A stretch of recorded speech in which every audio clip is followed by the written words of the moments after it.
Welcome to the Halliwell Manor. I'm Max. And I'm Tina. And we're here to discuss Season 4, Episode 7 of Charmed. Normal again. Oh, no. You mean normal again, yeah. Okay. Yeah. No, the episode's called Brain Drain. But seriously, this is normal again. Let me amend that. This is a good version of normal again. The Buffy episode. The Buffy episode. The worst episode of Buffy. Okay, I know. Worse than Beer Bad? Worse than Beer Bad. I will stand by this. Okay. Because it is the, whoa, what if it was it was the edgy version of, whoa, what if it was a dream the whole time? That ending is so terrible. Of Buffy, not of this. Where, Normal Again is the episode of Buffy where the trio makes her think that, puts a spell on her so that she thinks that she is in an insane asylum and all of the Slayer stuff has been a delusion. And then the last shot of the episode is like, oh no, we lost her in the asylum, like implying that everything we're watching is a delusion. Yeah, it's the worst. It's the edgy version of the worst trope from when you were a kid. Like, what if it was a dream all along? Has never worked. It kind of worked in The Wizard of Oz.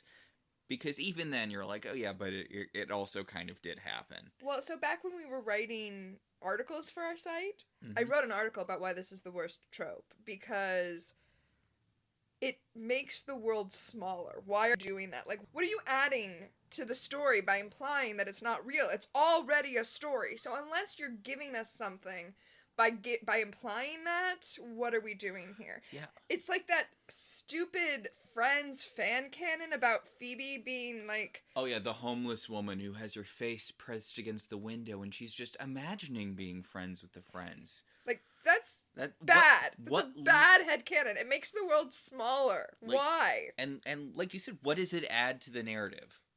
What does it add to the narrative if that's the case? Yeah. No. Hate it. But this episode's a really, really good version of it, which is bizarre because, again, this is one of my least favorite tropes ever.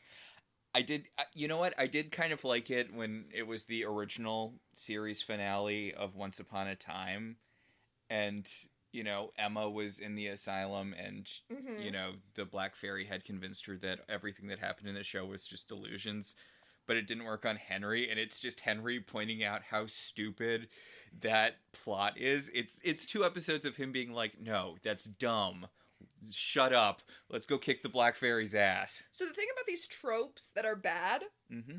about any trope that's bad, is that I feel like when a trope is bad, stories that undercut that trope tend to be great. So, I mean, I'm going to go to that Community episode where the psychiatrist... where the guy who's pretending to be a psychiatrist is actually hired by Chang to get the study group to not realize that he's kidnapped the dean and replaced him with an impersonator. Community gets weird. Community gets weird pretty quick. Anyway, where that guy, played by John Hodgman, tries to convince them that Greendale was an asylum and that they were all in an asylum, and then 2 minutes later they're like, wait, why did you think that would work? Yeah, we all have pictures of stuff that happened on our phones, and we could just look up that Greendale's a college on the internet. And he's wearing a Greendale backpack. Yeah. And then, of course, I wanted to go rewatch it, but I don't know what streaming service it's on because I couldn't find it, but I'm probably just going to watch that one sequence on YouTube in The Magicians. Yeah, where Quentin gets trapped in the fake magical insane asylum. But that one works because never for 1 second does Quentin fall for it. It's just about, okay, how do I break out of this? And the way he finally figures out how to break out of it is he knows that, I was going to say friend, but Penny's not really his friend, but he knows that one of his compatriots is a telepath. And so he starts singing Shake It Off so that Penny can hear that. Because he knows that Penny hates that song. And, oh, it's such a good episode. I really turned around on The Magicians TV show. The first time I tried watching it, I really didn't like it because it's tonally so different from the books. I know you don't like the books as much as I do, or at least the first book and the third book. The second book is just oof. Just to be clear, you also hate the second book, not that I like the second book, just so our listeners understand. Yes, very clear to it, very important to establish. But I did end up turning around on the TV show. I feel like it's at its worst when it's trying to do the really cool parts from the books, though, because like I think the coolest thing in the entire series is Alice's fight with the Beast. Mm-hmm. Would you agree on that point? Or? Yes. Yeah, like it is a super awesome moment, and it's where Quentin realizes that he's been living his life as though he's the protagonist when Alice is actually the protagonist, and he's just a supporting character. Well, the thing is, that wouldn't work thematically in the TV show, because even though Quentin is the main character and does start off as the main character, just the way television shows work, we're not trapped in Quentin's head, and everybody gets to have their moment, and it becomes much more of an ensemble show, whereas the book is allowed to keep us trapped in Quentin's head. A very similar thing happens with True Blood. Yes. Oh, I was about to mention that. Like, Tara in the True Blood TV show is one of my favorite characters of all times. Tara's barely a character in the books, even though she's in basically all of them. Mm-hmm. Like, she barely does anything. Yeah. She's so tertiary, because in the books, we're trapped in Sookie's head. Now, Sookie is not as terrible as Quentin, so that's not as terrible. Yeah. But in the True Blood books, which are, by the way, not called the True Blood books, they're called the Sookie Stackhouse Mysteries. Mm-hmm. Like, that's where we are. We're in there, in her head. Whereas, True Blood, we get to explore, see more things in the world. I love the Magicians TV show. In fact, I saw a TikTok just yesterday when I was watching it on the train. Watching it? Do you watch TikTok? I think it more happens to you.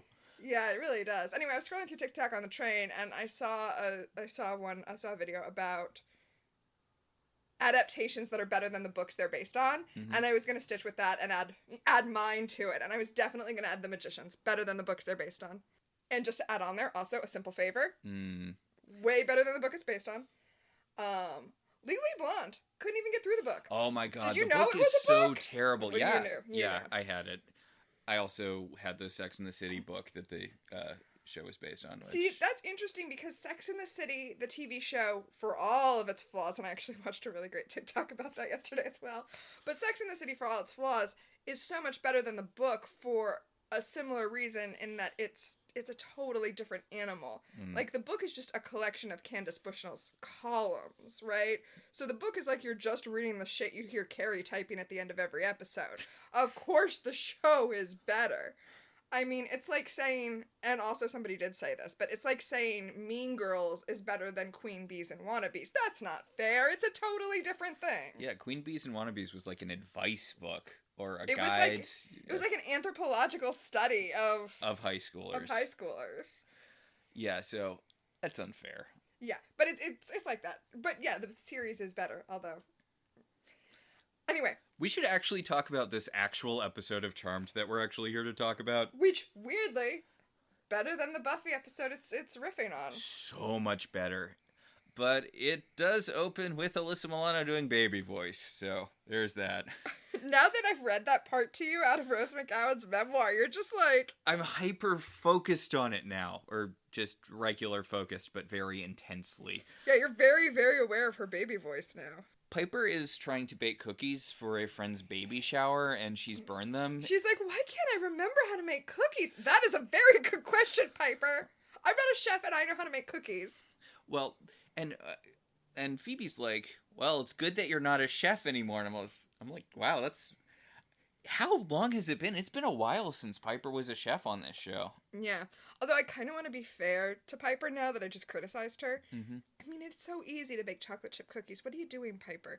But also, I do know from many, many seasons of Top Chef that if you are a chef, desserts tend to be your downfall, because baking is a totally different animal than cooking. Yeah, baking is a science, cooking is an art. Right. Chocolate chip cookies, Piper. Get your shit together.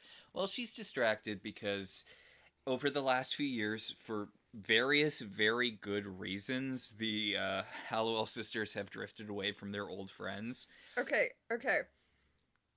She's blaming magic for this. The fact that she, has to so much of her time taken up with magic and shit. Mm-hmm. I hate to tell you this, Piper, but that's just what it is to be in your 20s and 30s. Yeah, that is a very major part of becoming an adult, is starting to drift away from your friends. It happens. You don't have as much time. And for instance, she's getting ready to throw a baby shower for one of her friends. Like, that's what happens. Your friends have babies, they get promotions, like, stuff is going on in their life.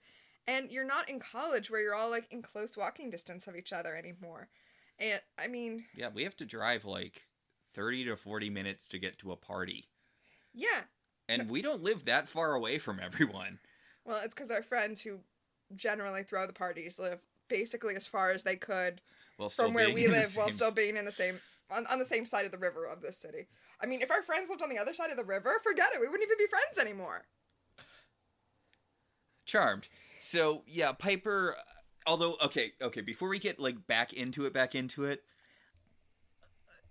Piper's friends don't know about magic. So from Piper's friends' perspective, Grams's death would be sort of the point where the split happens, but more importantly, probably Phoebe returning to town. Let's think about this from an outside perspective. You have a friend, her grandmother dies, her estranged sister comes back into town.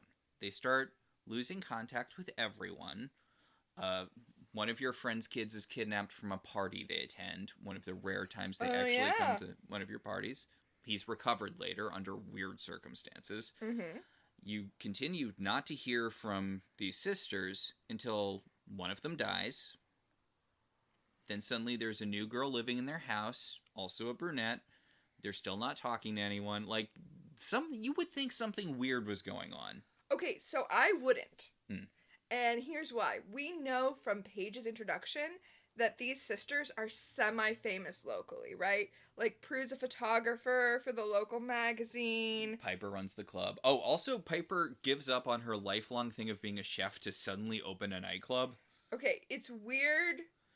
I think criminal. I think something criminal was going on. No, I would think that she just, like, for whatever reason, had an issue at work. Knowing what I know about the restaurant industry, I would assume that she had, like, had a Me Too moment with one of her bosses. Even though that wasn't, obviously, Me Too, the movement had not started at this point. But, that's what I would assume had happened, and that she was kind of traumatized from it. And then I would assume she had received some sort of monetary windfall from her grandmother's death, and that she had decided to just purchase a club and kind of lock herself away from that. I would assume that the sisters weren't calling and reaching out as much because now that Phoebe's back, and I know she's kind of troubled, I assume she's just got all sorts of shit going on that they have to deal with, like, all the time. And then when Prue dies. Mysteriously. Mysteriously. I don't think it's that mysterious. She died in a storm. Like... a hurricane. At this time of year, in this part of the country, localized entirely in your front hallway. Like, not to get, like, dark or anything, but what you're describing is a tornado, and people do die that way. Someone is blown through a wall inside of their house.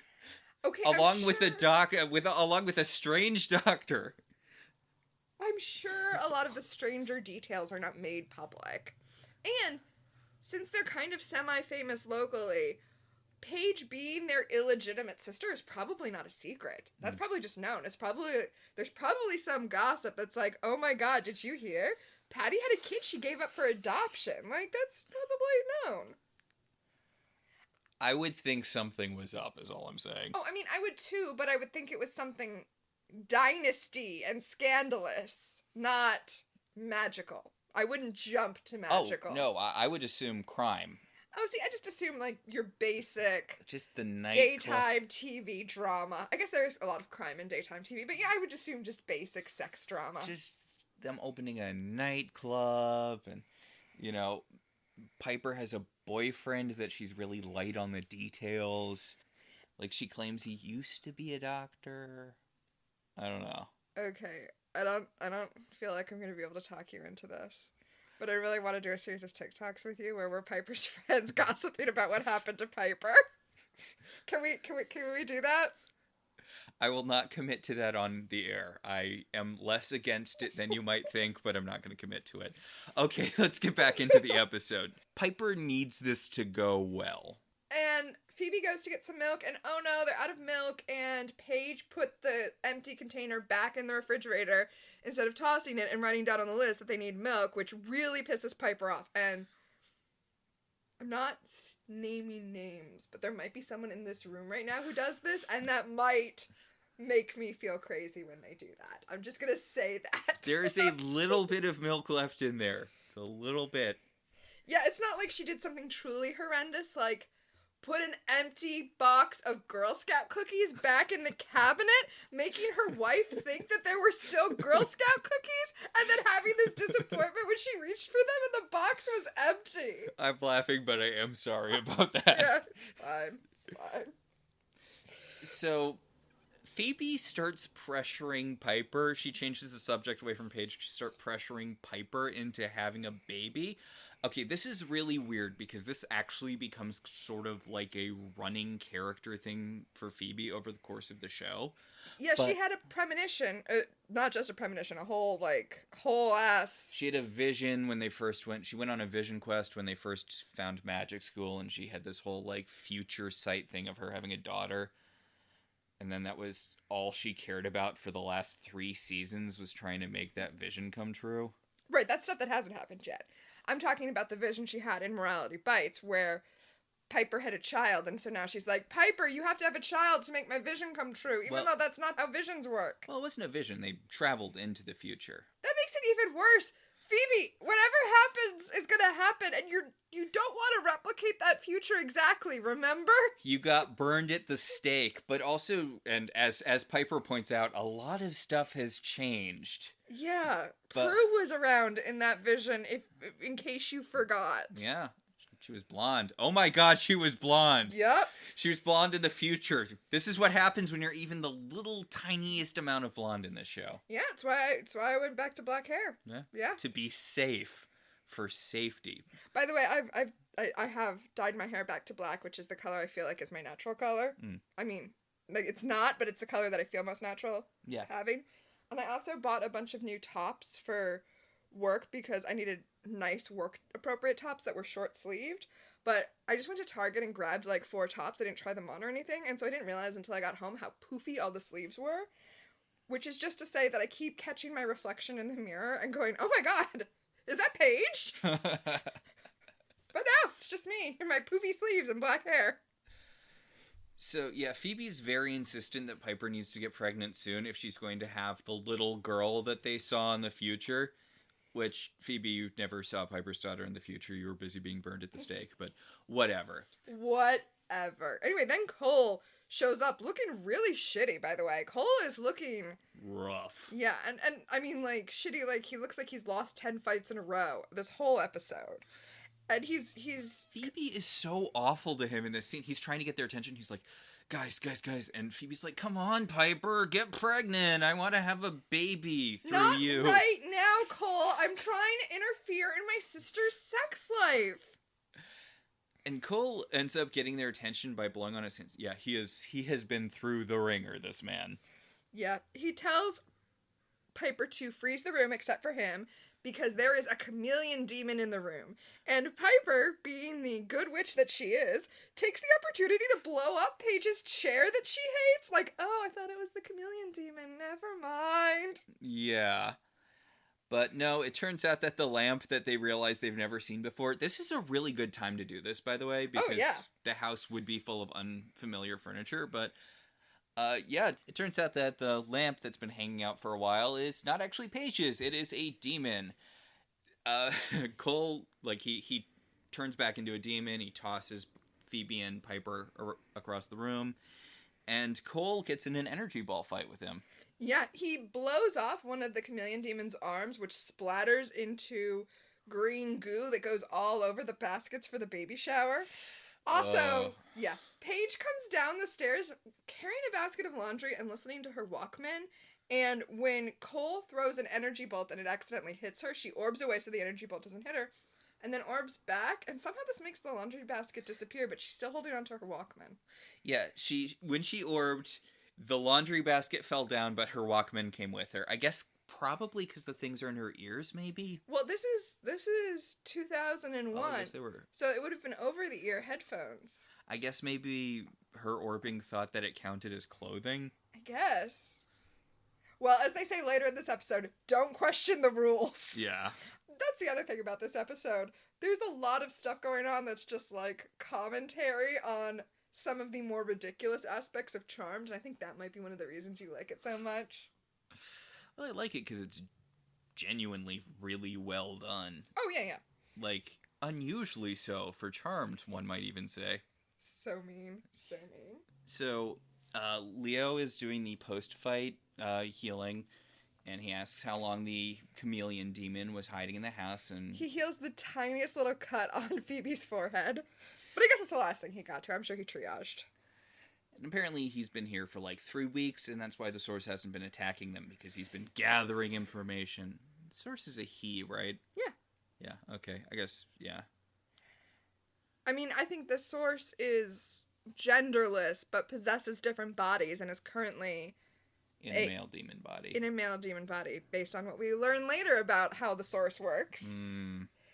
So, Paige wants some recompense for her chair being blown up, and they're like, that's not how magic works, Paige. You have to give, and you don't get to use it for personal gain. Why the fuck do you want to be a witch? Which I guess is the question of this episode. Mm-hmm. But seriously! I love how much Paige does not care about the demon. She's like, so... Can we report this to like our homeowner's insurance and they're like, oh, Paige, you think you own this house? Oh, poor Paige. You're lucky we're barely charging you rent. She's like clutching the pillow from the chair that got blown up. Poor Paige. Poor Paige. But her sisters are all business until some blonde lady comes to the door. Apparently a friend of theirs, some blonde lady. Yeah, Becca, she's the person who's co-throwing the baby shower with Piper. Who's like, sorry, there was stuff happening in our living room, so we can't do the party here. It's so weird that there wasn't a, like, evil twist with this woman. Because she's blonde? Yes, because she's blonde, but also because, I mean, I get it, it's a concern thing, but it comes off so passive-aggressive when they're like, oh, we might not be able to make it because something's come up, and she's like, oh, that's so sad, you've been missing so much stuff recently. I'm like, that's one of those things that can, even when it's completely sincere, sounds kind of like you're throwing shade. Okay, since you brought it up, let's look at it from the friend's point of view. Mm-hmm. Like we did earlier. They've been getting blown off by the sisters repeatedly, like over and over and over again. And I'm sure that when Prue died, they were like, oh my god, I should have made more of an effort to reach out to them, and now she's dead, and I'm not going to let that happen with Piper. Probably also Phoebe a little bit, but you know, I'm sure none of them were really friends with her. Yeah. And Piper is unreachable to. And now she's finally like, okay, I'll come join you. And then at the last second, she's like, oh, things are suspicious. You can't come to my house even though we planned it ahead of time and I didn't call you or anything. Let's just go to my club. I'm going to shuffle you off. And it's like, do you not want to be friends with us? Like, they must feel like that. Oh, yeah. Yeah. Like, I know what I literally just said, that she comes off like she's being passive-aggressive, but no, there is reason to be concerned here. As we established, there's a lot of reason to be concerned here. But Piper is insistent on still throwing the baby shower. She goes off with the blonde woman as Phoebe's like, oh, demon. And Piper's like, shut up, I need this. Yeah, so she's going to go to the grocery store and buy some stuff because I guess you can throw together a baby shower at the last second like that. Sure. Why not? They did it on Friends. Speaking of 24-hour party people. Right? The 24-hour party people, for our listeners who are not aware, are the people who are at the parties in the background on Friends, even though we literally never see them interact with anyone else. But apparently they somehow have friends to throw parties. There's even a joke in one episode, I think one of the strongest jokes in Friends, where they're all hanging out at Monica's apartment and someone knocks at the door and they're looking around and you even see Phoebe counting. Yeah, to because see they're all there. Because they're all there. Who could be here? I don't even remember who's there. Yeah, I don't remember either, but like... I bet it's one of Rachel's sisters. So, in the underworld, the chameleon demon comes in and he's like... His name is Alistair. Alistair. An easy way to remember that his name is Alistair is that the actor who plays him is also named Alistair, but spelled differently. Jesus. So Alistair comes in and he's like, hey, Source, my cover got blown, but I got all this juicy information. Like, did you know that Phoebe's pressuring Piper to have a baby, but Piper's not sure about it because of all the demons? And the Source is like, well, that seems like a good thing to, base my entire plan on, and fireballs the guy after shapeshifting into him. Yeah, he's like, wait, why do I need a chameleon demon? I can change into look like anything. I could have been the lamp. The weird thing to wonder is why he feels the need to look like Alistair for the rest of the episode when he could look like anyone. Yeah, like, the reason, like, he starts talking like he's gonna kill Alistair after Alistair tells him the one fact he learned in his 3 weeks there. And Alistair's like, you can't kill me, you can use me as bait, because the sisters will be after me, and... Oh, okay. I totally missed that on any of the times we watched this. But, I mean... He doesn't really need to look like Alistair for the rest of the episode after he lures them and gets Piper. Like, I mean, I'm sure they don't have a strong memory of what he looks like. I mean, I guess they do, but he's a figure in a cloak. But also the shit he does as the Doctor, later on in this episode is bad enough. He could look like anything and they'd still try to kill him. There's no luring in this episode. Yeah, it kind of doesn't make sense. I think it's just because they know the Source isn't all that intimidating. And they did have this very creepy actor. Yeah, it's sad that this guy is more intimidating than Clokey McDeep voice.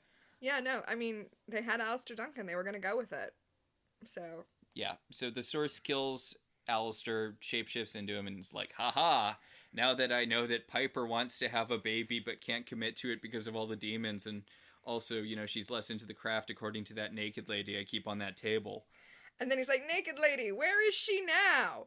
And the seer is like, well, there's only 2 places she could possibly be. The Manor or P3. She's not at the Manor. I give you one other guess where she is. Remember how we used to do phone transitions where someone would be on the phone, in the Manor, and then they'd be talking to someone at work, and then we would cut to them at work? Mm-hmm. And I feel like we haven't done a lot of phone transitions, but now we get a crystal ball transition where she sees Piper in the crystal ball at P3 and then we cut to P3. We're going to get a lot of those when we get to the Charisma Carpenter seer stuff. Yeah. What was it? Kira. I was like, she had a really simple name. I can't wait till we get to Kira. I have a lot to say about her, I think. Anyway. I can't wait till we get to Drake. Talking about Billy Zane. Oof. So, woof, they did not have to go that overboard making Billy Zane the sexiest man on Earth. Also, if they could do that for him, why don't they do that for other love interests in this show? I think this might be a you thing. I mean, he's fine, but I think this might be a you thing. He's head and shoulders above every non-Cole love interest Phoebe ever got on this show. Okay, I'm just going to say it's a good thing you slipped non-Cole in there, because Cole is the demon who owns my heart. Yes, obviously Cole is the best love interest in Charmed, but after him, I feel like Drake is a solid second. Yes, definitely. And I'm not just counting for Phoebe, I'm counting for all of the sisters. Oh yeah, me too. But Drake is really doing a Cole thing. Well, Drake reformed demon. But Drake is fun Cole. That's the difference. Drake is Cole with no angst. Drake is Spike to Cole's Angel. Yeah. There we go. Oh, wow. That tracks really well. Oh, yeah. Okay. Wait, why do I love Drake more than Cole, then? Because Spike is definitely superior to Angel. Fight me. That brought me back to some early internet days. I never had a dog in the Spike versus Angel fight. Really? I'm sorry, I hate all of Buffy's love interests. Right, you want her to be on cooked cookies. Yeah, Yeah. I mean, it's really sad to say, but Riley was kind of her best boyfriend. I don't have to... Hey, how many times did Riley try to kill her? None. Riley was just the boring guy she dated for a couple of years in college. Riley was her experimental phase. Riley never tried to kill her, which is a good thing.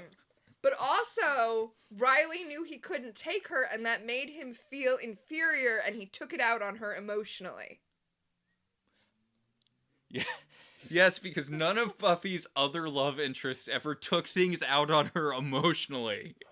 Oh, poor Buffy. Did you... I know you remember her entire relationship with Spike. Okay, here's... She literally punished herself by having sex with him. That was her punishment. Spike behaved very badly in seasons 3 through 6. But... but... his recognition that he behaved badly and his desire to be a man who was good enough for Buffy inspired him to earn a soul, in contrast to Angel, who was cursed with one and had to, like, and desired to be rid of it whenever he had the option to do so. We're supposed to be talking about Charmed. Spike earned a soul in order to be good enough for Buffy.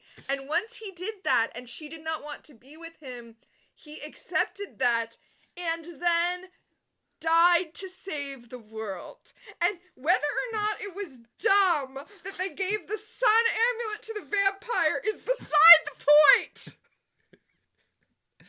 The fact that they needed this whole ass amulet to do something that Willow was doing back in season 5. Oh my god, we need to get back to Charmed. Please don't cut any of this. I'm not going to. So, Piper... Oh my god, we're 10 minutes into the episode! Okay, let's do this. So Piper is doing her best to keep a handle on the baby shower, but whoa, Leo's orbed in. Leo orbs into the shower. Like, he's lucky no one saw him. And he's like, hey, Piper, come over here. We have to, like, do magic shit. And Piper's like, how are we supposed to have a baby if I can't even throw a baby shower? And Leo's like, what? How do you think babies are made, Piper? I'm genuinely concerned about the state of the American education system.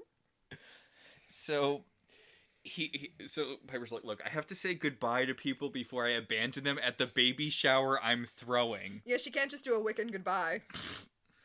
So she says goodbye to the pregnant lady, and the pregnant lady's like, well, you're gonna visit me once I have the baby, right? And Piper's like, The pregnant lady actually does perfect face acting. She's like, fucking figures.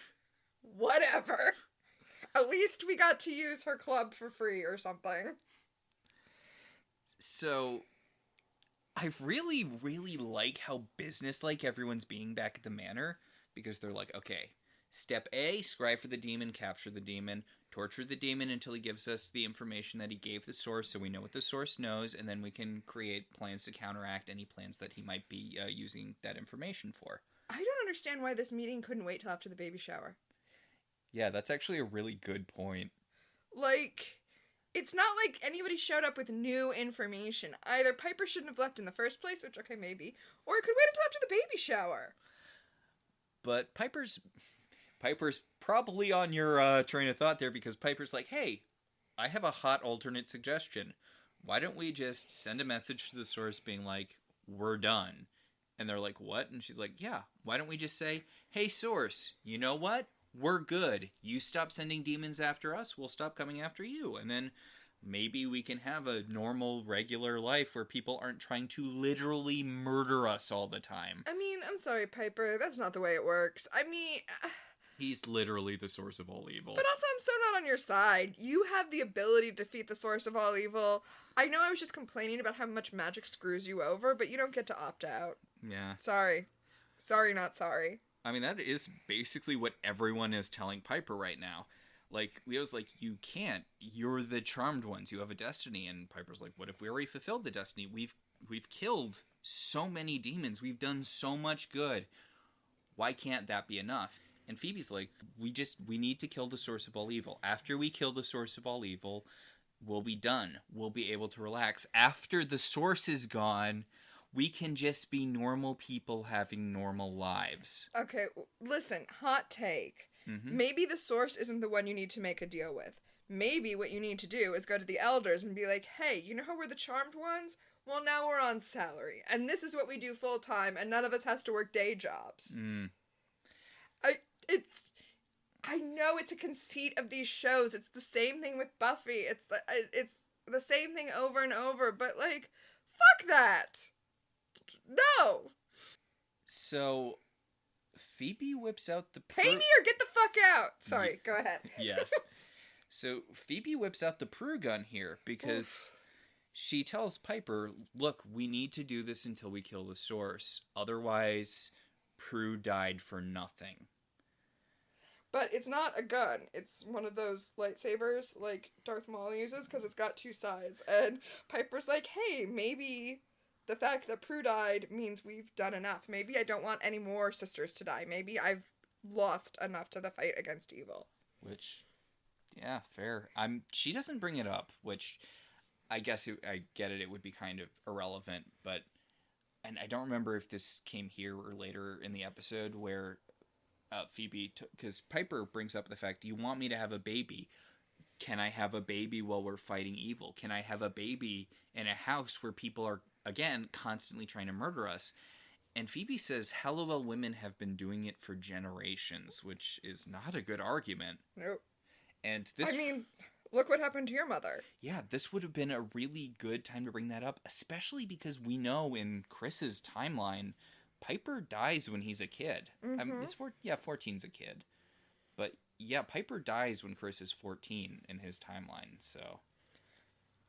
Again, this is a common trope, and I'm just going to bring up my very favorite book of all time called Legendborn that everyone should read. It's amazing. It's like descendants of Arthur and the Round Table who are demon fighters. Like, it's amazing. But one of the things is a character learns that she carries a terrible legacy, which is that girls in her line will have immense amounts of power but lose their mothers early. Oof. Like it's kind of a deal that was struck years and years ago. And yeah, it's made explicit, but that is a trope in these stories, right? Like it goes back to Joseph Campbell, right? Hero's journey? Yeah. In the hero's journey, one of the final steps is that is the death of your mentor, right? That's why you have Luke witnessing the death of Obi-Wan in the first Star Wars movie. Like, that's a step in the hero's journey.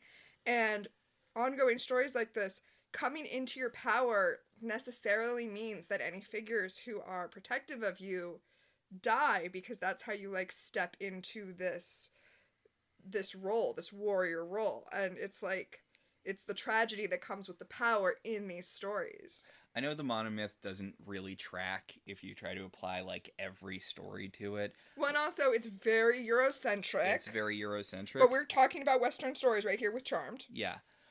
But I was revisiting... I was revisiting the hero's journey recently, as those of you who follow me on Twitter might know. That's weird. I share a room with you, and I didn't know that. Yeah, I dipped into it a little bit. But one of the things I love about the hero's journey is that a full third of it is taken up from the return.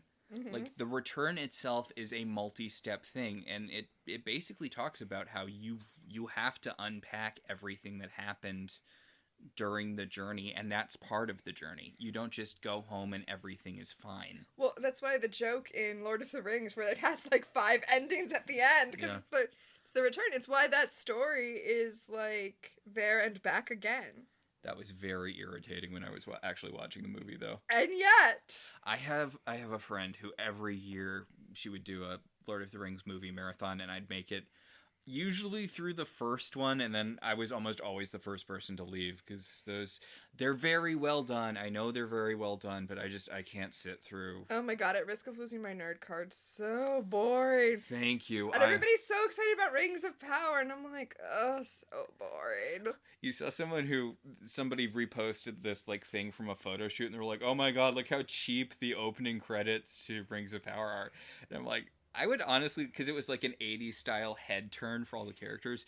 Also, how excited are you for the Dungeons and Dragons movie with Chris Pine as a bard? Okay, we really need to get back to Charmed. Okay, but first I have to tell you the only thing that made me consider watching Rings of Power was Glenn Weldon tweeting that there's this one like musical phrase in the opening credits that makes him think of the Gallivant opening song, and now he can't think of anything else. The only thing that might make me watch Rings of Power.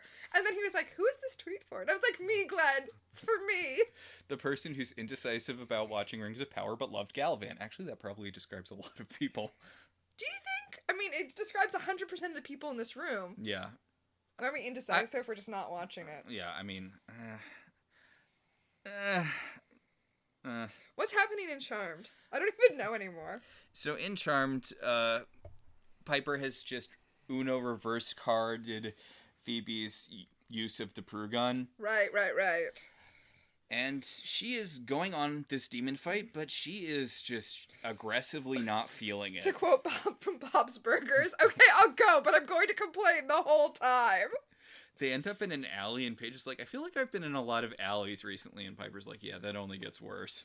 So what's funny to me is that they have the map with them, the map of San Francisco with the pendulum, because that's how they figured out which alley to go to, but they're like fine-tuning their scrying. I don't know, it's just... This is why Billy's GPS scrying actually makes a lot of sense later in the show. What? I might have been about to call that out as a time freeze at the end of this episode. Yeah. And by might have been mean, I'm still going to. So Piper's like, why don't we split up? And Paige is like, really? And Piper's like, yeah, the two of you put together are almost as competent as I am. And yeah, like maybe if we split up, he'll be more likely to attack because it'll be like we're on our own. Can I point out that Piper is wearing like a really ugly brown granny cardigan? Like that's the sweater that signifies that you've given up. Yes, this is the not feeling it outfit. This is the official uniform of not feeling it. And she's not just not feeling, she's not seeing. The invisible source disguised as Alistair sneak up on her, and then she can't freeze him because he's the source, baby. And then he like knocks her out and kidnaps her before Phoebe and Paige can save her. Yeah, they run into her alley just in time to see the source as Alistair evil bamfing away from them. Okay, so I know my initial complaint with this episode is if he wants to break the power of 3, why not just kill Piper here? Mm-hmm.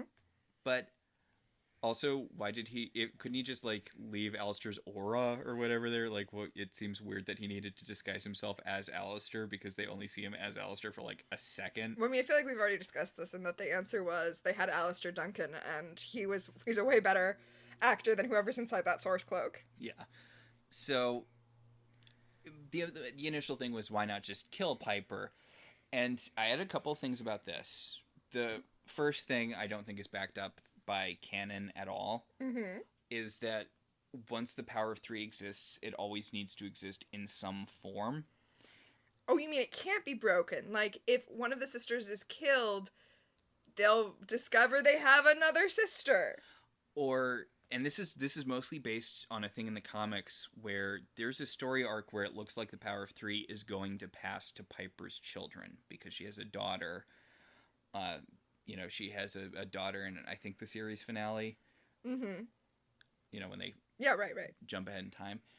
And it's a whole little story arc where it looks like Piper's kids are going to get the power of 3. So I do think that there is some canonical precedent for him not wanting to just kill Piper because someone else will just get the power of 3. Well, when I was watching the show for the first time, I was watching it with a friend who had already seen the whole series. Mm-hmm. And I knew that at some point Prue was going to die. And when we got to the episode the fourth Halliwell. I think with it's like, Aviva. yeah, Yeah. that's like way back in season 1, right? Yeah, that was like the 4th episode of season 1. And I was like, oh, is she going to take over when Prue dies? Mhm. And my friend was like, oh, no, that's interesting thought. But no, but why not? Yeah, honestly, I know, we've talked about this to death, but I wish Charmed was more interested in building up its non-sisters, non-love interest supporting cast, because Aviva would have been a great addition to the show.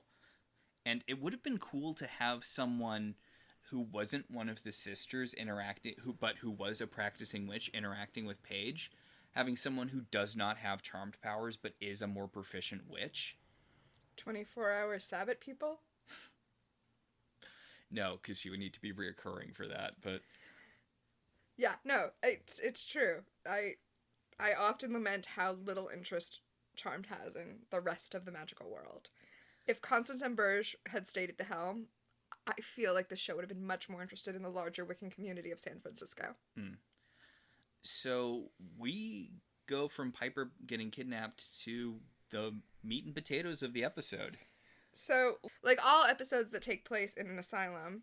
Yeah, this is a kind of cartoonish portrayal of mental health. Oh, I was going to say it taking its cues from One Flew Over the Cuckoo's Nest. Yeah. Like, that's it. One Flew Over the Cuckoo's Nest came out, a bunch of people in Hollywood watched it, and they were like, this is how we shall portray mental hospitals forever. See, the thing is, it doesn't bother me in this context. Normally, it's one of the things that annoys me the most, although, again, I did like it Once Upon a Time when Henry points out that that's not how actual mental health facilities work. Yes. When he was pointing out this whole thing was just a, it was a new curse the Dark Fairy, Black Fairy, whatever fairy had...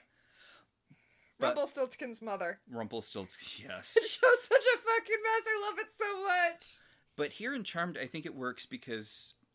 the source has Piper trapped in this magical mental hallucination thing, and you can assume that either this is being shaped by the source of all evil, or by Piper's subconscious, in which case it being a kind of not actually reflective portrayal of a place where, you would treat. Well, yeah, because that's One Flew Over the Cuckoo's Nest. That's also Piper's reference for a mental hospital. That's also the source's reference, apparently. You know when it doesn't work? When it's supposed to be real. Okay, normal again, which is not supposed to be real, but Buffy reveals in that episode that when she first fought vampires between the movie and the series, presumably, her parents sent her away because they thought that she was delusional. So Buffy Summers was briefly in an institution, so her ideas of it should not be based on One Flew Over the Cuckoo's Nest. Yeah. And yet they are, because that episode is inferior to this one. That episode of Buffy is inferior to this episode of Charmed. One of the things I really like about this episode, one of the things that I think makes it a top-tier episode, and I set up the two things that I think make this work earlier, and I only said one of them. The thing that I love about it is that there's not ever a point where Piper actually believes the illusion. Yes. I mean, you could argue that there is near the end, but the point of this illusion is not to convince Piper that, this is real, that, she's been, heavy finger quotes here, crazy the whole time. The point of this simulation is to break her. Like, the reason the source does not kill her is because this is the crueler way to destroy the power of 3. He can get her to give up her magic this way. And by the way, we kind of went on a tangent about the portrayal of mental health in television, so we didn't talk about what's happening, which is that she is being told that Halliwell House is an institution that she has been institutionalized in. Yes. That Leo's just one of the doctors. Dr. Alistair is the doctor who's trying to get her away from her delusions. All the demon fighting stuff, it's all been a delusion. Yeah, after her grandmother died, she had a complete mental breakdown. She thinks she has convinced herself that she's a witch and that she's fighting demons, and she has episodes where she throws herself into walls. See, yes. But again, The thing that makes it work is that we're never supposed to actually buy it. Right. And that Piper never buys it. Not only we, the audience, aren't supposed to buy it, but that Piper doesn't buy it. Yeah. I think that's what separates... We talked at the top of this episode about times that this is done well. I think that's what separates times it's done well from normal again. It's when the person doesn't buy it. Yeah. And honestly, when they don't try to do the thing, I feel like Normal Again would be bad, but not the worst episode ever if they didn't have the end thing that implied that Buffy actually is in an institution and the whole series is in her head. If it wasn't for that last shot, I don't think it would be my least favorite episode. Now, correct me if I'm wrong, but isn't Normal Again the last appearance of Buffy's father? I believe it is, yes. That's kind of perfect. Also, when Joss Whedon was writing Astonishing X-Men, he had a throwaway line about Scott Summers having a cousin who was in a mental institution. Fucking Joss. Yeah. He just ruins everything. I'm like, okay, so the Slayer stuff isn't real, but X-Men are. Or are you going to write another thing where there's someone else named Summers who's like, oh yeah, I have a cousin who's in an institution because he thinks he's a mutant superhero and has a delusion that he has a cousin who's in a different mental institution because she thinks that she fights vampires. It's Normal Again all the way down. Plus, don't forget, Scott Summers fought Dracula. But, oh no, Buffy's the one who's wrong. Yeah, fuck you, Joss. Vampires are a regular thing. In the Marvel Universe, the Runaways fought one in one of their first adventures. Anyway, some orderlies drag in Paige, who is also a patient here. Okay, I am going to say a thing that makes me annoyed in this episode, and you know what? I don't think this happens in The Magicians. It's something that annoys me in this episode. Mm-hmm. And it's not fair. It's not fair. But the first thing that Piper tried to do, was cast a Vanquish on Dr. Alistair, which did not work. Possibly because she has no magic in here, because she's just in her head. Mm-hmm. Also possibly because she cast the Vanquish for a chameleon demon, which he is not. He's the Source in disguise. But she has no reason to think that she's in the Manor, except it's been disguised. So why would this be the real Paige? Why would this be the real Leo? It just bugs me that she makes that assumption. When she goes upstairs looking for the Book of Shadows, this is not the real Manor, Piper. And I guess that's not fair. I mean, weirder stuff has happened in this show. Yeah, I mean, I guess it could just as easily be a magical glamour put over the Manor, but... Yeah, that mind controls anyone who's in it. Yeah, I guess that's fair. I guess. Yeah, okay. You talked yourself around on that. I mean, not really. I'm still annoyed by it, but I acknowledge that my annoyance is not fair. Yeah. So I thought you were going to talk about the fact that Paige is wearing a sexy mental patient outfit. Okay, so she's not yet because they just dragged her in, and so she's actually still wearing her outside clothes. But I was going to talk about, so we may as well talk about it now, how they put Phoebe and Paige in sexy versions of the patient scrubs, right? Yeah. So she has her scrub top, her patient scrub top. It's not called scrubs anymore if it's a patient's. Yeah, I don't know what you call it. Whatever it is. She's got it rolled up so that it's a midriff bearing top. And then Phoebe has sliced the sleeves of hers so that it's got no sleeves and it's got kind of ties at the top. Yeah, so you can see Alyssa Milano's arms. You know how many push-ups Alyssa Milano does? It's a lot. Yep. So, yeah, when did Girl Interrupted come out? Ooh, I think right around now. Earlier than this, because I was still in high school when it came out.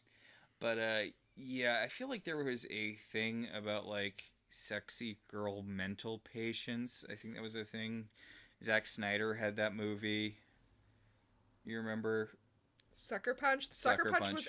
Okay, Girl Interrupted was before this. Sucker Punch was after this. And Sucker Punch... Have you seen it?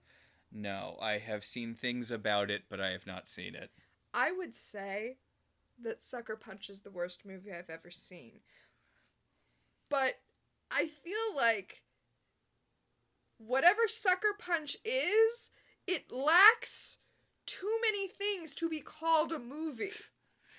It's a bunch of stuff happening. It's just a series of images flashed before your eyes at such a speed that it imitates the impression of movement. But to call it a movie seems a bit much. Yeah.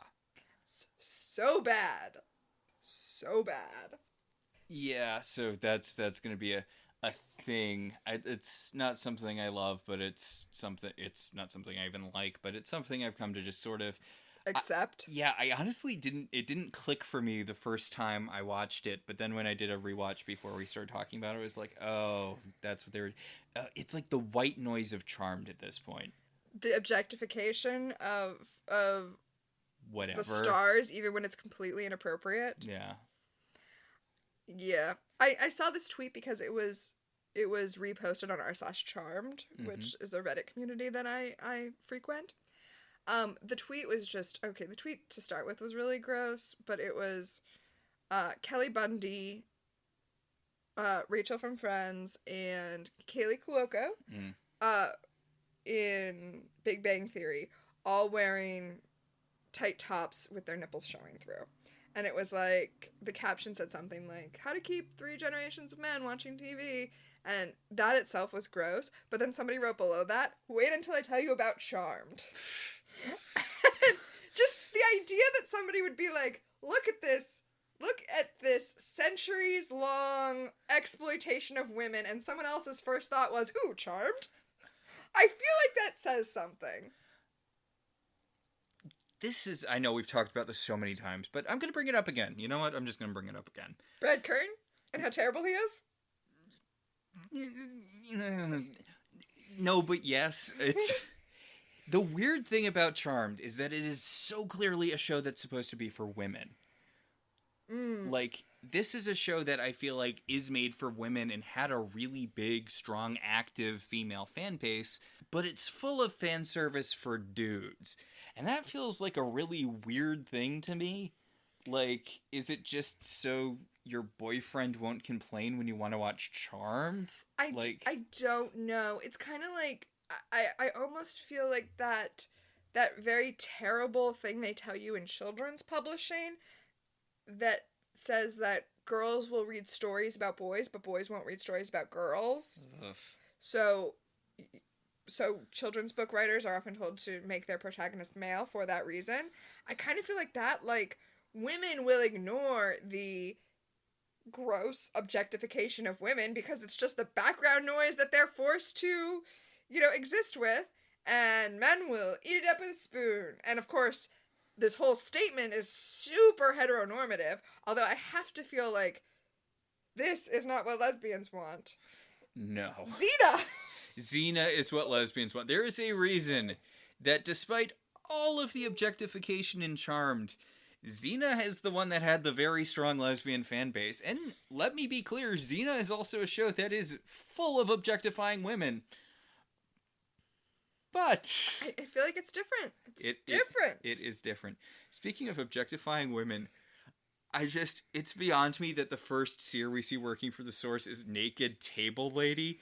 That had to be so uncomfortable when shooting. Also, is she supposed to be Slave Leia? Is there supposed to be a Slave Leia thing here? I can't believe I didn't see that. But yeah, her outfit is literally a gold bikini, and she's literally lounging on this, like, slab in the underworld. Yes, of course. My thought was the thought from Crazy Ex-Girlfriend when Nipsey Hussle, R.I.P., sees... it has his verse in the Sexy Getting Ready song, and then the after credits sequence where he's calling up all of the women to apologize, and one of the women he calls to apologize, he's like, I'm sorry I made you wear a gold bikini and dance on top of a car in my music video. I now understand that metal conducts heat, and that was probably very uncomfortable for you. Yeah, Crazy Ex-Girlfriend is a great show. Yeah. So... yeah, she's explaining what's happening for those of us who weren't, following.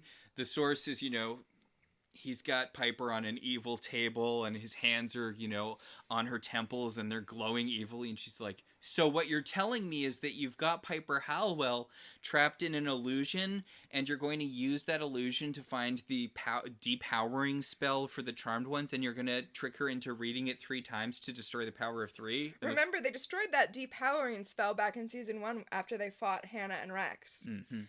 Also, she tells him, this is using a lot of power, even for you, the source of all evil, so you're definitely going to be weakened and maybe vulnerable when they try to destroy you at the end of this episode. And he's like, yes, that is the situation. You have summed up everything the audience needs to know. Meanwhile, back in Halliwell Manor, Cole has just returned from the Nickelodeon's Kids' Choice Awards. Yeah, he is covered in demon goo, which is... He's covered in the neon green slime because he found another chameleon demon and squeezed him until he popped, but apparently in the time between starting to squeeze and when he popped, he revealed what was going on with Piper. So, yeah, some people are probably into that. Oh, yeah, certainly. Not me, but certainly. It's weird because after he tells them the information, Phoebe has a premonition and gets all the exact information. She's like, oh, like Cole's like, the source of all evil has Piper and he's invading her brain, to get her to destroy all of your powers. And then Phoebe has a premonition. She's like, oh my god, the source of all evil has captured Piper and has trapped her in an illusion in an attempt to get her to say the spell that destroys all our powers. Okay. Phoebe gets this premonition when she touches the Book of Shadows. She sees the source using their powers against them to kill them and take the book. And what a cheat to get a premonition from the Book of Shadows. Is the Book of Shadows not there every single episode? Why doesn't she, whenever anything happens, just touch the Book of Shadows? ABTBS. Always be touching the Book of Shadows. Anyway, Phoebe tells Cole what I just told you, that they burned that spell after they fought Hannah and Rex. So there's absolutely no way that Piper could use it because, after all, it's not in the Book of Shadows. The only place it exists is Piper's head. The place she's trapped right now. Oh. And Phoebe's like, oh, we don't have to worry about that. Piper would never give up her powers. Piper never has wanted a normal life. And Paige is like, I don't know. She seemed kind of like she wanted to give up her powers this morning. And Phoebe's like, shut up. Shut up. I know her so much better than you. Shut up. Why? What? Piper always wants to give up her powers. It's like one of her go-to character traits. Yep. Anyway, this is interesting. Mm-hmm. In Piper's delusion in her head, she is cuffed to a bed, and next to her, Paige is cuffed because they were both giving into their demon delusions or whatever. And Paige says that she really wanted to be friends with her and Phoebe. And she went along with their stupid witchy games because she wanted to be like a part of their coven. She wanted to be one of their friends. And that means that within Piper's head, she doesn't think of Paige as being a true witch. Mm. She's a facsimile of a witch. And she even says, you always told me I'm not as good as Prue. I'm not the same as Prue. And she said, I never said that to you. And then Paige tells her, yeah, but I could tell. I think it's interesting that in the context of the delusion, Piper doesn't have sisters. The doctor comes in and he talks about how Prue, a friend of hers, got over she snapped out of it and she left, and he was hoping that her getting better would make Piper get better, but it didn't. And Piper's like, yeah, not buying it.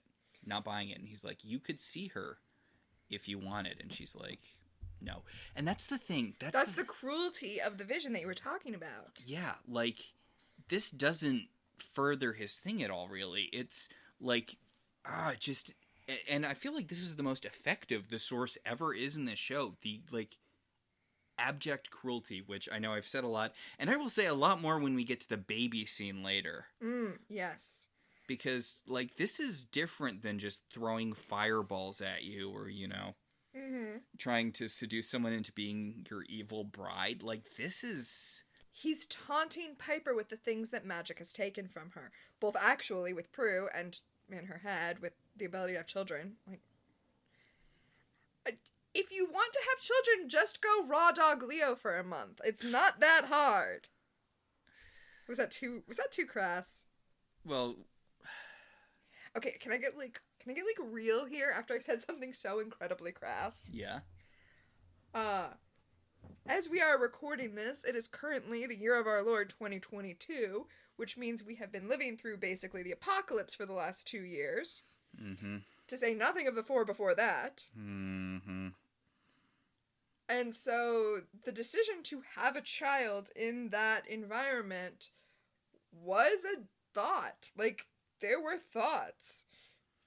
But, and I respect people who have looked around the world and said no, but our thought was, yeah, because that's, that's how you embrace life, right? Yeah, we're gonna have, I feel like, a couple of difficult topics to address when we get to Piper's issues with fertility later this season. Mm-hmm. But yeah, this is sort of a natural reaction to...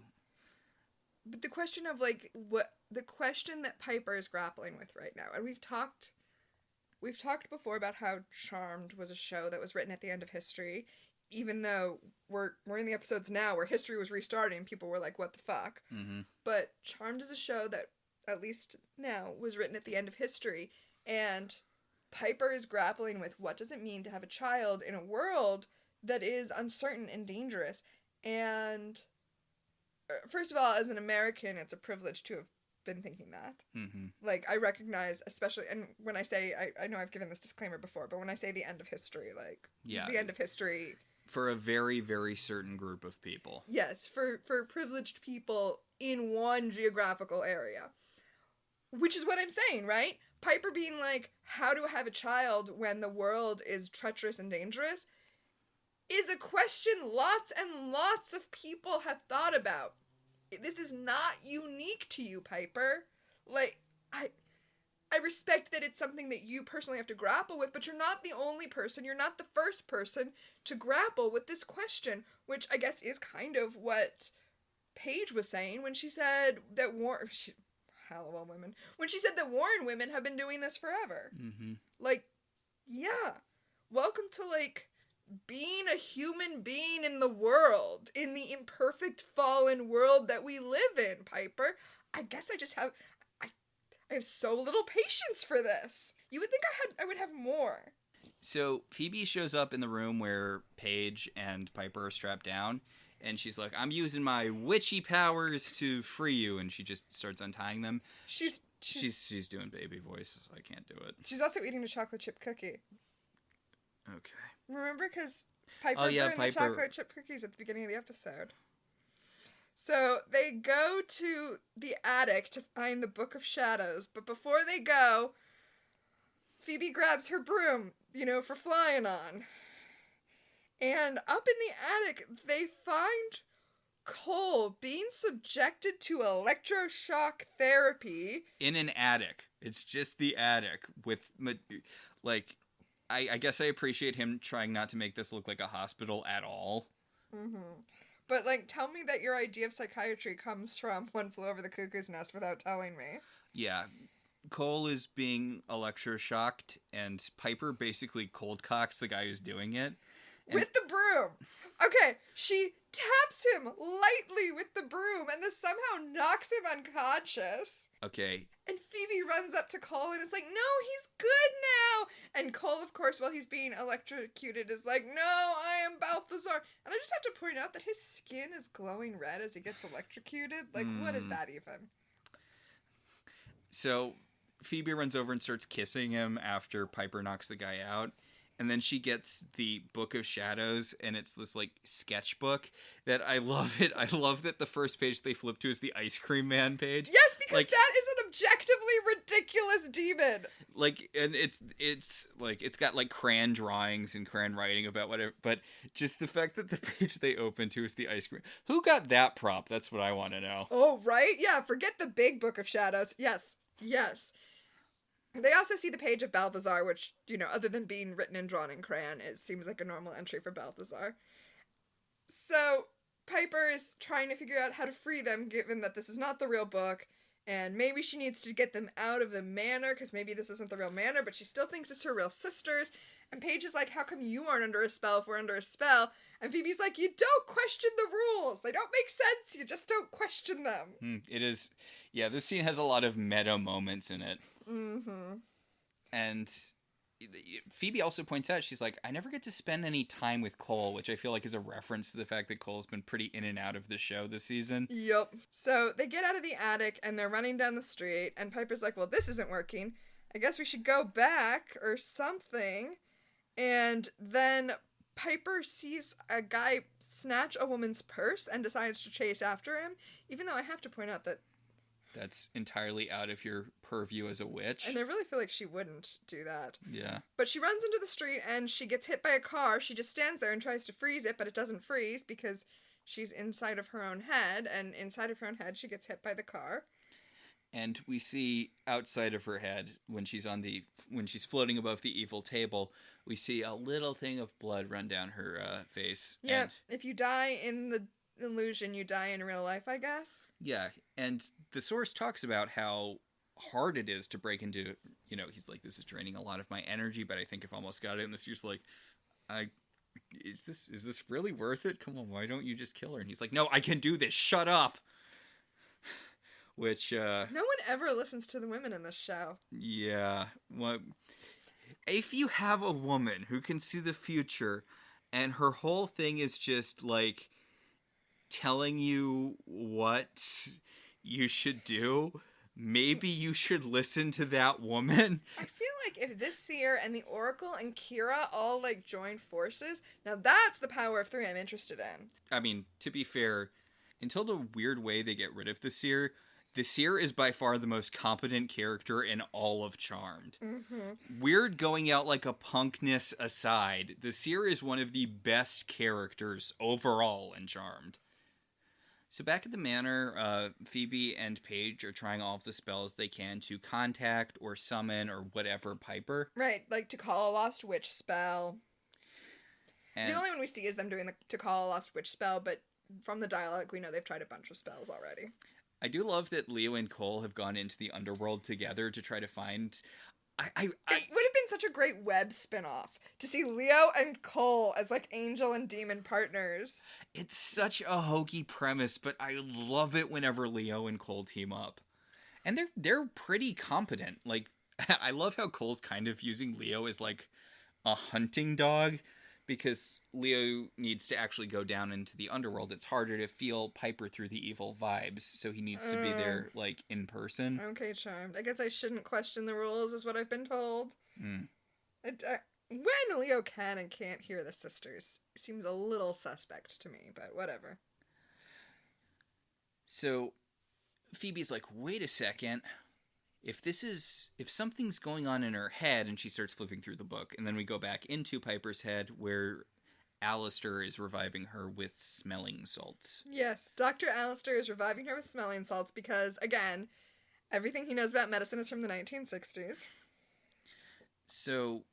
Also, less obvious, but still from the 1960s, is him just insisting that she stop being delusional. That's not good quality that's not good care. No. Bad. It's not best practices.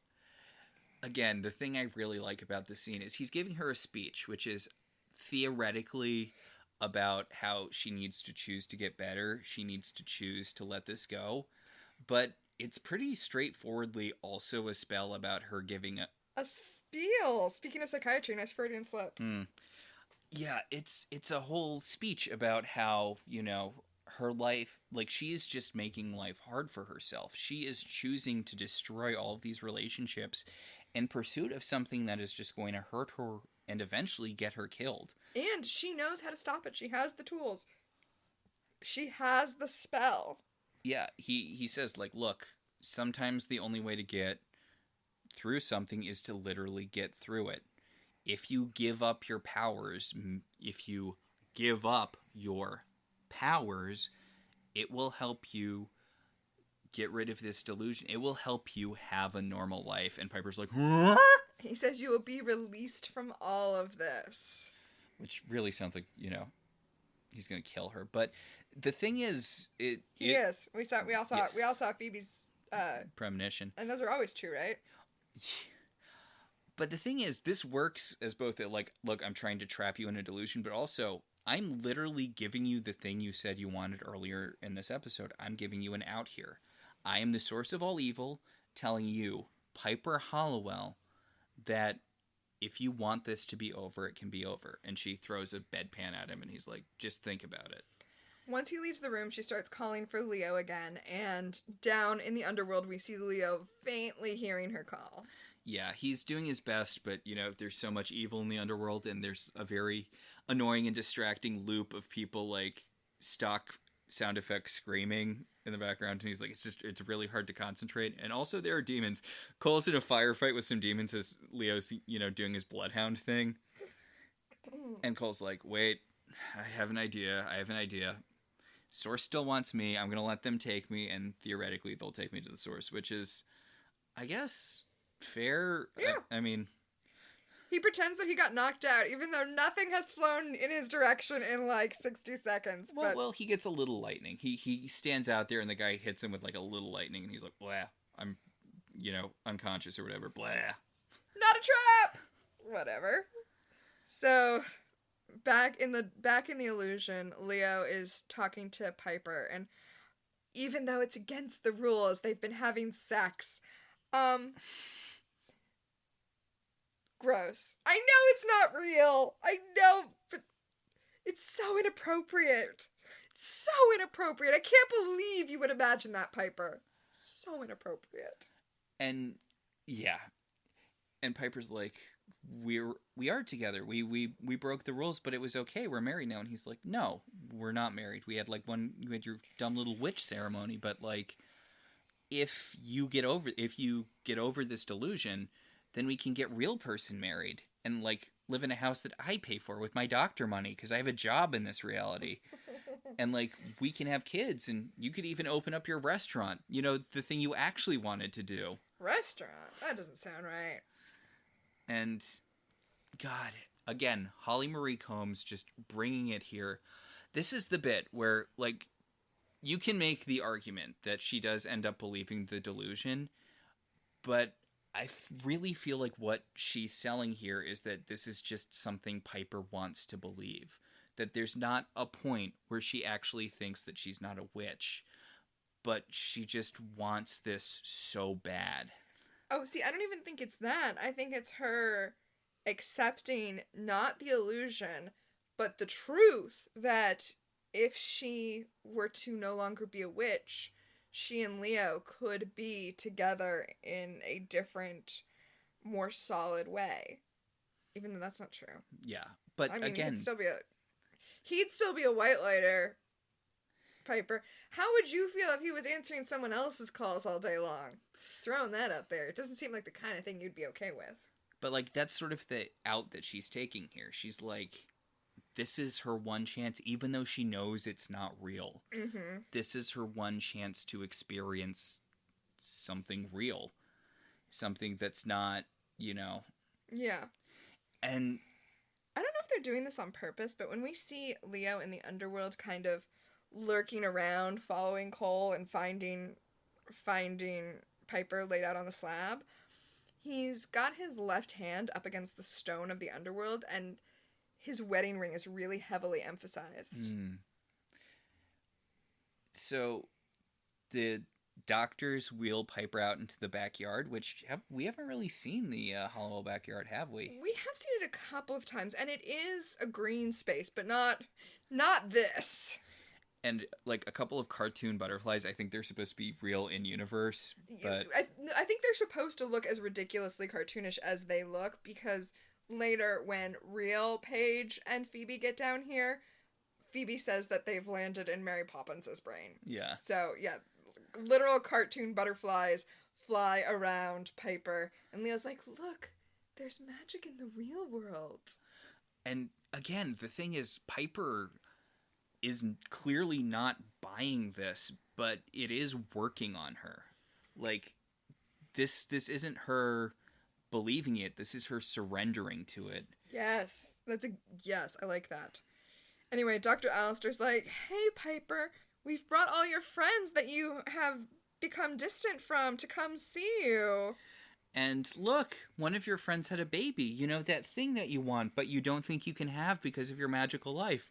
Why don't you hold this baby? The thing that you want that you can have. The thing that will make you. The thing that you always lacked. The baby, by the way, is wearing the outfit that Piper gave Wendy at the baby shower. Which is great because you have to think that when Piper picked out that outfit, a piece of her was imagining, like, And her own baby wearing that outfit. It's a little cute long sleeve white jumpsuit with leopard print cuffs. It's very cute. And like the thing that really hits is like Piper starts crying and you can just feel how heartbroken she like again, this great acting from Holly Marie Combs, and like she's just so broken here. Again, I know I've said it so many times, but this is the cruelest thing any demon has ever done on Charmed. So I don't want to break the mood here, but I'm going to anyway. Okay. I'm going to give a VIP extra, not for any of her extra behavior, to the friend who you can barely see in the background of this scene. Not because of anything she's doing in this scene, but because her IMDb page is obviously maintained by her and has like this character has a name in the IMDb page, and like her filmography is all of this background extra work, but like she's given all of her characters names, and like sometimes it's like Jessie, comma, the girl who hands Joey his drink in the diner. Like she wants to be very sure you know who she is. So you know what? You hustle, girl. Well, it's that role Carrie's going out for at the beginning of the other two. Guy who farts at party. Guy who smells fart at party. Yes, guy who smells fart at party. But at least that's a commercial. But yeah, Piper is just like she's handed everything she wants, and then it is physically wrested from her. Yeah, Wendy, the mom, is like, "Okay, well, that's enough baby time. See you later." And Piper is she's just crying and crying, and it holds on it for an uncomfortably long time. Well, they were like, "We have Holly Marie Combs. She can cry on screen." Yeah, and it's nice. We're having her cry over something that's not Prue for, Who? Yeah. I do really like that the emphasis in this episode isn't on, because you would think it would be about you can see Prue again. It's not about the past. It's about a future she can't have. Yes, well, and I think that's because, like you said, she doesn't believe in the illusion. She gives into the illusion. She would never give in to now you can see Prue again because she knows that's not true. But if she gives that magic, then there is a chance she could have a normal life, even though I feel like we know that's not true. Well, the best lies are built on a grain of truth. Mm-hmm. Like, she knows on a practical level that this can never happen, but just the slightest possibility that maybe if she gave everything up. Did I talk on microphone? I know I told you my theory about what happens to Prue. I don't believe so.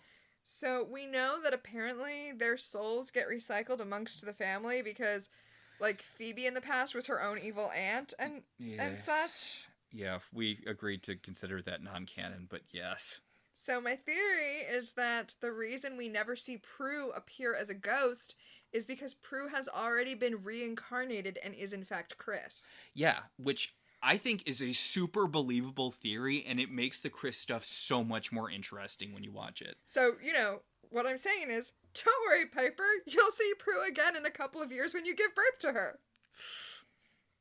And when a future alternate version of her dies in your husband's arms. It's okay, because it's not real, because it's a future that you're avoiding. I'm so excited to talk about the Chris stuff, honestly. It's like in the movie version of Lost in Space, where, like, the future version of their son comes back to them, and then the future version of their son dies, and they're all like, no! And it's like their actual son is right there, and it's like, well, how about if we just avoid that future? Except nobody says that. I remember I think it was the Roger Ebert review of the Lost in Space movie that was like, it's the kind of time travel that would make even a child jump up and shout, "That's not how time travel works!" Well, honestly, I think the thing that makes Chris's death way more sad, because the rest of the show, whenever Chris comes back from the future, treats him like future Chris, but he's not. He's from a different timeline. The Chris that we spent season 5 and 6 with, that guy, he died. Like, he's dead. And even though, we see a Chris from a future in future episodes, that's not the guy who died. Yeah, I mean, we really should be saving this for when Chris shows up. But yeah, it depends on what your theory of time travel is. Yeah. Although there's also some weird references that seem to there's some weird things he says that implies that he knows everything that happened. Like, he remembers. Like, he has the memories of that future Chris. You're right. Even though that makes no sense. That's not how time travel works!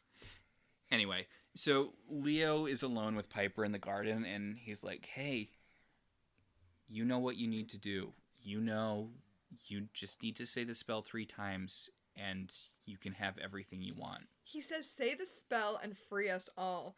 And remember, for whatever reason, she thinks that the Paige and Phoebe who are here are her Paige and Phoebe, which means she also probably thinks this Leo is her Leo, which means she's not just getting the future that she wants, she's also freeing all of them from this illusion. And I really like the fact, again, that Piper does not at any point believe that the illusion is real. Like, even getting her to say the spell doesn't require her to believe that the illusion is real.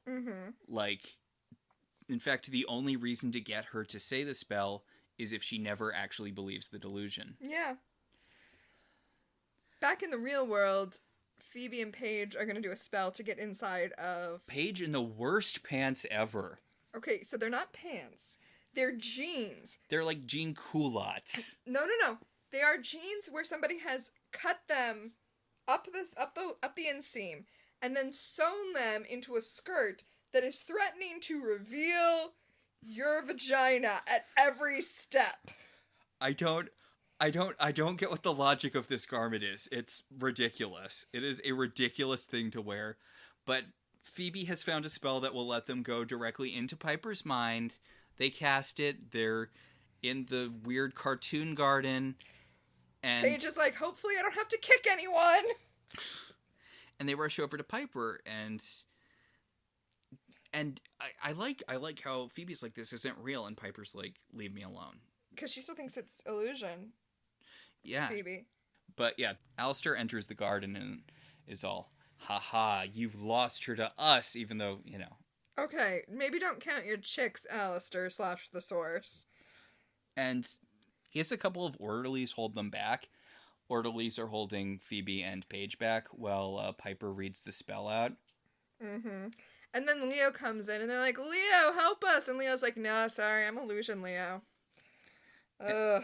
And he's very upfront, like, obviously, again, illusion not supposed to be real. He's like, Piper, honey, say the spell. And she's like, yeah, I mean, I'm not buying the illusion thing, so it makes sense that you're using a pet name for me in front of your boss. Even though our romance is supposed to be secret. But she reads the spell a second time, one more time.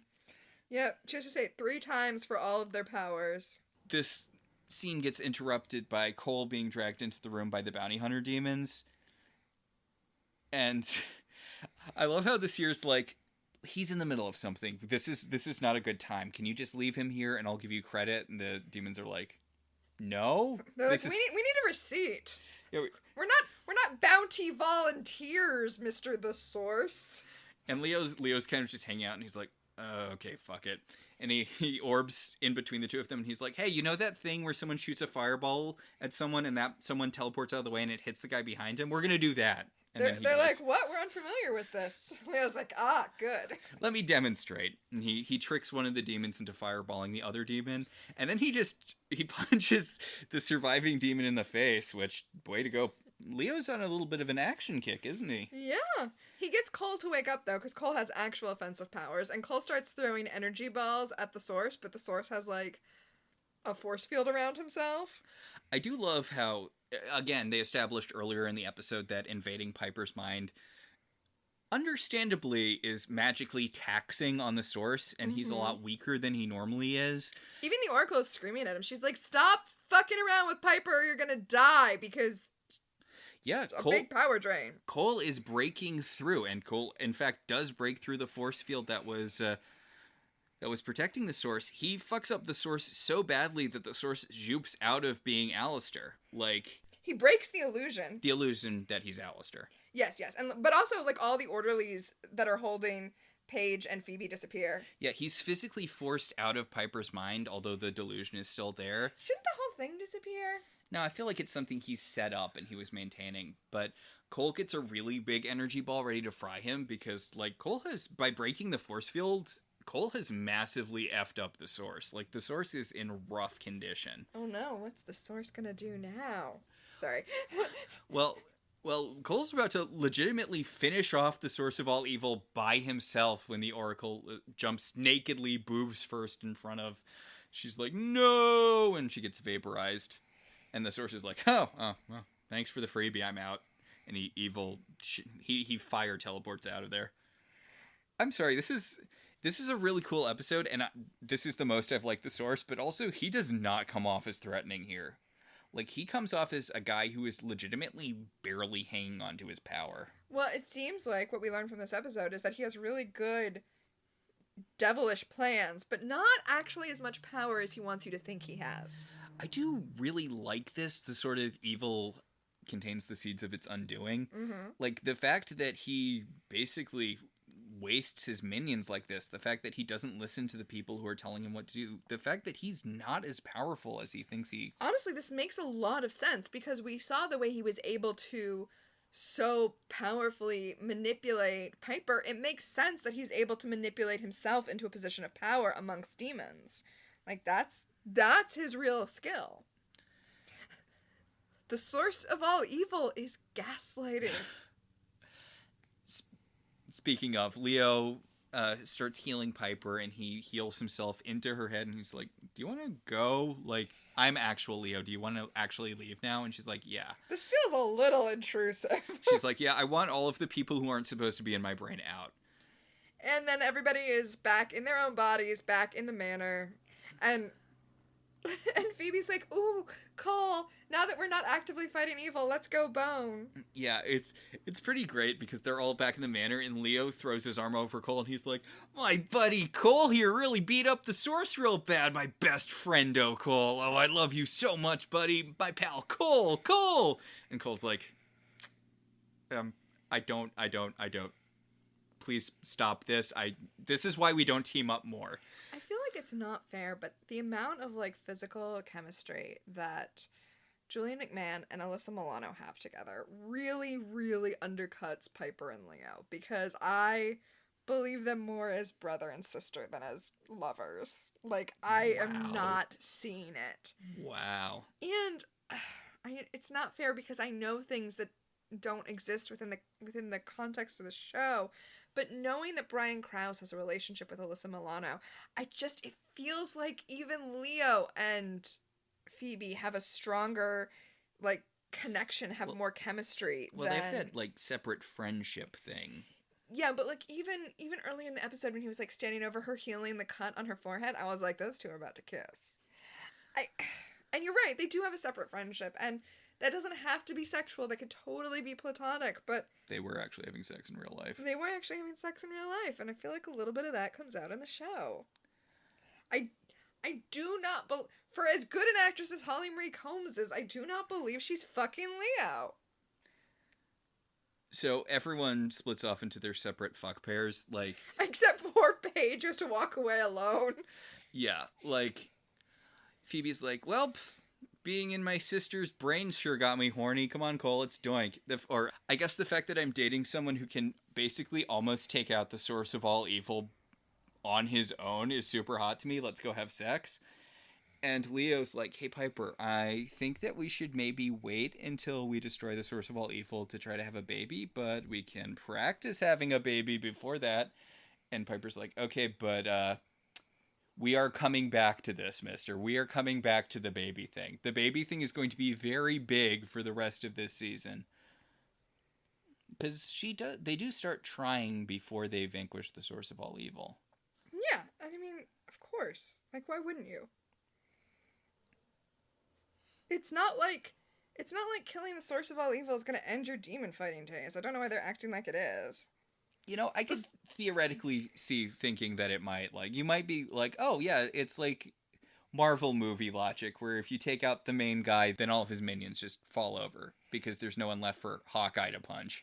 I guess it is better than what they do on Stargate, where every time one of the big bads is killed, we are told that creates a power vacuum that allows an even more powerful Goa'uld to take his place. And it's like, I'm sorry, if he was more powerful, why wasn't he? That makes no sense. Why are the bosses only getting stronger? Okay, this is a thing I really like about Later Charmed. I'm not sure how intentional it is, but I do kind of love that in the last couple of seasons of Charmed, there really aren't legitimate threats anymore. Mm-hmm. Like, they treat Zanku like a big deal, but he's not. Like, I'm sorry, you don't think Christy's a threat? Oh my God, Christy. Oh my God, Christy. She had to steal Wyatt's powers to do anything. Like, come on. But I do really like the fact that after a certain point, there legitimately aren't threats to the Charmed ones. I think that is an interesting conceit for this sort of show. I mean, I brought up Christy sarcastically, but her whole thing is that the Charmed ones are, at that point, evil, and, I mean, Christy makes some valid points. Get ready to buy your Christy Made Some Valid Point shirts. I'm just saying, at that point, it seems like the antagonists of the show are the Charmed ones themselves. It's weird how they kind of have to bend over backwards to make Christy not right, and they don't do a good job of it. Well, when we talk about that, I think we can talk at length about how often, usually it feels like superhero movies do that, where you have a villain. I mean, that's the source of, Magneto was right, and then our friends Jay and Miles's take on that, Magneto made some valid points, is that you put these ideologies in the voices of your villains, and it's like, wait, that is right. So then you're like, oh, also they killed a bunch of babies. Because you have to make them evil, and it's like, you didn't do it with their ideology. So it's like, oh, he's an environmentalist, but also he blew up the heads of a bunch of heads of state. So yeah, let's definitely take him down. There's this really good Dorkly sketch, which is about Magneto versus the Avengers. Mm-hmm. And, he kills Iron Man right off the bat, and he just makes Captain America's shield fly away, and Captain America's like, okay, Hulk, beat him up. You've got no metal stuff. Hulk, you beat him up. And Magneto's like, okay, really? You're gonna send your big guy to beat up an elderly Holocaust survivor who is trying to stop the mass genocide of his people. And it pans to Hulk, and Hulk's like, I don't feel good about this, so I'm just gonna leave. Yeah. Anyway. So this was a really, really good episode. I think this is a top tier episode of Charmed. I think it is. Yeah, it's a strong episode. There was no astral projection in this episode. There was, and for an episode where somebody is trapped inside of a delusion, to not have any moments where I'm so embarrassed that I want to leave my own body, I feel like that in itself is an achievement. Oh yeah. So speaking of. Yes, speaking of our segments, much like the Charmed ones, we have our own power of 3. The first power in our pack is Premonition, who in this episode was or will become famous. The guy who played Alistair is a person, right? Okay. Because he was treated like a guest star, and I had no idea who this guy was. Okay, Alistair was played by Alistair Duncan, who's one of those guys who's on like a single episode of every procedural ever. He's the bad guy in a lot of stuff. Also, he's a very prolific voice actor, and in the modern DC animated universe, he's Alfred. Oh. Yeah.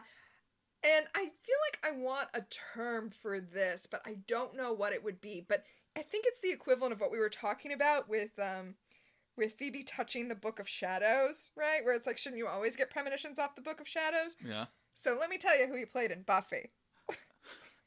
Who did he play in Buffy? He's the Watcher who captures Faith after she wakes up from her coma, after they do This Year's Girl and she does the body swap thing. Buffy and Faith's body, yeah. Yeah, he's the one who captures her. So he actually appears in both Buffy and Angel as the same character, because remember, he captures her in Buffy and then brings her over to Angel. Huh. Yeah. Okay.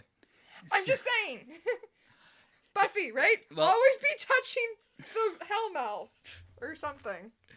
Well, it just it was just weird to me because Charmed did a really bad body swap episode, whereas Buffy did a really good body swap episode, and Buffy did a really bad, mental asylum episode, whereas Charmed did a really good one. Yeah. But I guess these are tropes that are common in modern fantasy. Also, it's not fair to only put 2 episodes up there. I feel like the empathy episode of Charmed was basically the telepathy episode of Buffy. But also on a Buffy to Charmed face-off, which we have plenty of, it is the exception and not the rule that Charmed wins.